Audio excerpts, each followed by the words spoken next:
Outer plastic film. Inner fragile sticker prevents secondary packaging. The main unit box is average size, not heavy, quite light. Charger output 68 watts, 20 volts at 3.4 amps, very compact.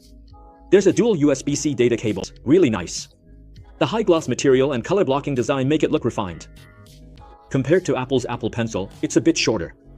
Both are round, but one side has a flat magnetic area for attachment.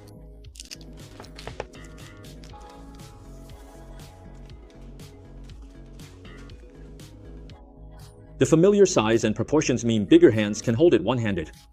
My small hands can't. We'll compare sizes soon. Body design, full metal frame and back panel with dual cameras, a fill light, and a strip-shaped camera area on the back. The side features narrow speaker holes, 2 at the bottom and 2 at the top. Volume buttons are on the long side, power button on the short side. At the bottom, magnetic contacts for the keyboard. It weighs 464 grams. Now, let's turn on the screen.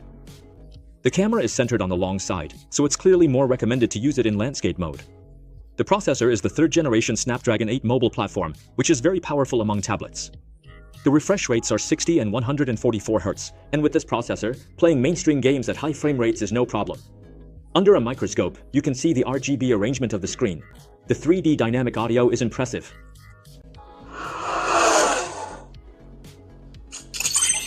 The stereo effect is quite pronounced. When you put them side by side, the difference is still quite obvious.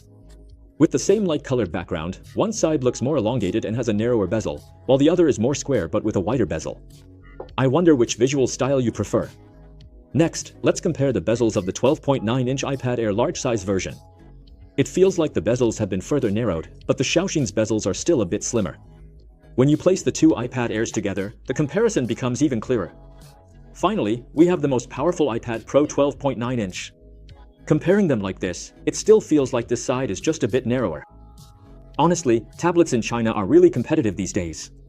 Let's also compare the iPad mini size that a lot of people like. You can see it clearly when they're placed side by side. It's slightly smaller than the combined thickness of two devices placed side by side. Let's also compare it to the iPad Air. It actually feels pretty similar. Besides the main device itself, there's also the magnetic keyboard and stand for the LENOVO Xiaoxin Pad GT. That's right, this whole setup uses a split design, meaning it's not a protective case, but rather a stand. The lower part of the magnetic stand is a detachable keyboard, which connects to the tablet using magnetic contact points. The keyboard section has a standard 6-row layout, with 5 of those rows being standard-sized keys. It comes with a small touchpad, and the key feedback is actually quite strong. Finally, let's install it. The magnetic contact points are right here. At this point, it turns into a stand, rather than being wrapped around and placed here. From the front, you can see it very clearly. Next, combine it with the keyboard. At this spot, we snap it on magnetically. Looking from the side, the maximum angle the stand can open to is already close to 135 degrees. It can be fully opened at an obtuse angle, and once it's completely connected, you can choose the regular mode, which is the typical Android tablet style, or you can switch to computer mode, which, together with the keyboard and mouse, feels much more like a laptop. When we switch to computer mode, you can see the whole interface looks just like opening a Windows computer. Even when we open the browser, it appears as a window.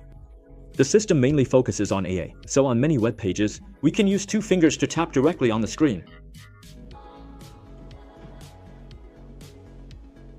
There's a short animation where it recognizes all the text on the page. Just draw a circle around it. You can also tap Copy All to have all the content saved to your clipboard, or choose Translate Full Text for instant Chinese-English translation, which is super convenient. Even AI-generated summaries are no problem. Just look at the control options below. You can quickly access all the keyboard shortcuts with it. Plus, the shortcuts are organized by category, system, multitasking, applications, and so on. If you forget any, you can check them at any time. From what I've seen, this keyboard logic, along with the customizable options and adjustable features, is even more advanced than what their own laptops offer. The stylus? There are also some interesting little design touches.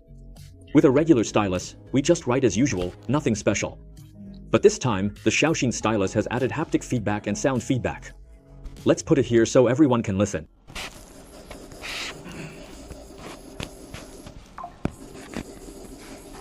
It really feels like you're using a pencil. The sensation is just like writing on paper, and you can even adjust the intensity of the vibration. The stylus is impressively realistic, and it also supports hover recognition. Even when the tip of the pen isn't touching the surface, it can still trigger recognition options from above. This magnifier function is also pretty interesting. After you turn it on, wherever you tap, that area gets enlarged. When you hover, you can see the indicator showing exactly where you're about to tap. If you forget to bring your stylus, the tablet will give you a reminder. The stylus can also be used as a remote control to scroll up and down. When we're using slides to present something to the boss, you can just double tap. It will go straight into presentation mode, and you can swipe up or down to flip through the slides. Okay, so we've quickly and briefly experienced the Xiaoxin Pad Pro GT. You should already be pretty familiar with the performance of the 3rd generation Snapdragon 8